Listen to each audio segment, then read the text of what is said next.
Good morning, class second. What is day today? Today is Friday. And what is date today? Today is 10th of July 2020. So students, me Priyanka from the Wisdom School, Sirsa. How are you students?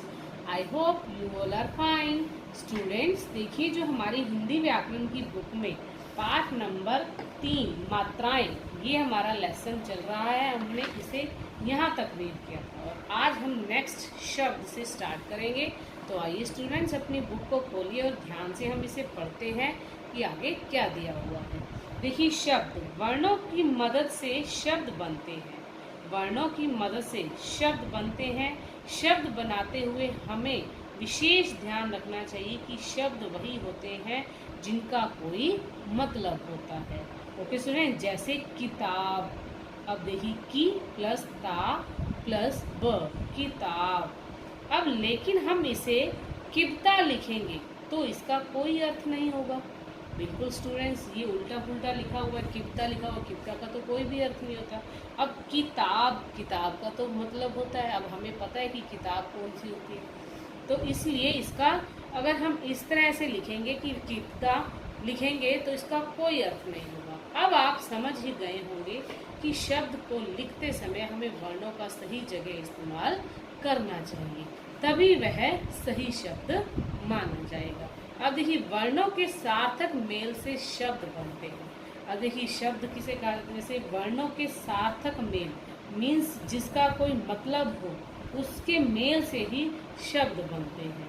आगे देखिए, वाक्य। जिस प्रकार से वर्णों के सही mail से शब्द बनते हैं, उसी प्रकार ही शब्दों के सही मेल से वाक्य बनते हैं। जैसे अब देखिए, वाक्य क्या है? जैसे अब देखिए, शब्दों के सही मेल से वाक्य बनते हैं। अब मैं आम प्लस खाती प्लस हूँ। अब क्या है ये? मैं आम खाती हूँ। ये जो क्या है, ये सही वाक्य है। इसका जो है सही सार्थक है। इस शब्दों का सही मेल बना हुआ है, इसलिए यह वाक्य पूरा सही है। शब्दों के सार्थक मेल को वाक्य कहते हैं।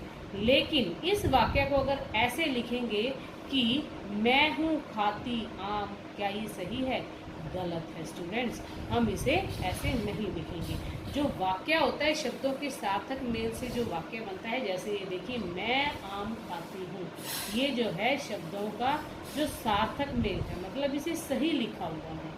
ये ऐसे सही नहीं है, मैं हूँ खाती आम, ये गलत लिखा हुआ। हमने इसे सही करके लिखना है कि मैं आम खाती हूँ। अब देखिए, यहाँ पर शब्द तो सही है, लेकिन शब्दों की जगह बिल्कुल नहीं सही नहीं है, इसलिए यह वाक्य सही नहीं है। हम ऐसे ही सही अर्थ वाले वाक्यों का प्रयोग आपसी बातचीत में करते हैं और इन्हीं वाक्यों से भाषा बनती है। ओके स्टूडेंट, अब देखिए, इस पाठ से हमने क्या सीखा? सभी स्वरों की मात्राएं होती हैं। बिल्कुल स्टूडेंट्स, और अस्वर की मात्रा नहीं होती। अब देखिए, नीचे भी आ गया, अस्वर की कोई मात्रा नहीं होती। स्वरों की पहचान उनकी मात्राओं से होती है। स्वरों की पहचान उनकी मात्राओं से होती है। वर्णों की मदद से शब्द बनते हैं।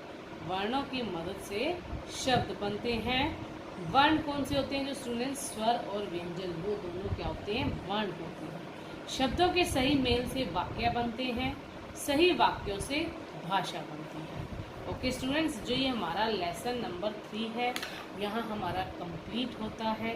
ओके स्टूडेंट्स, और देखिए, ये आप ये कर लेना, वर्णों के सही मेल से क्या बनता है? शब्द। शब्दों के सही मेल से क्या बनता है? वाक्य। कौन से स्वर की मात्रा नहीं होती? अस्वर की। तो स्टूडेंट्स, आपने ओनली इसे रीड करना है, समझना है, और आपका ओनली यही होमवर्क। ओके स्टूडेंट्स, आपने इसे सिर्फ इतना ही करना है। ठीक है बच्चों? Okay, bye, thank you, have a nice day.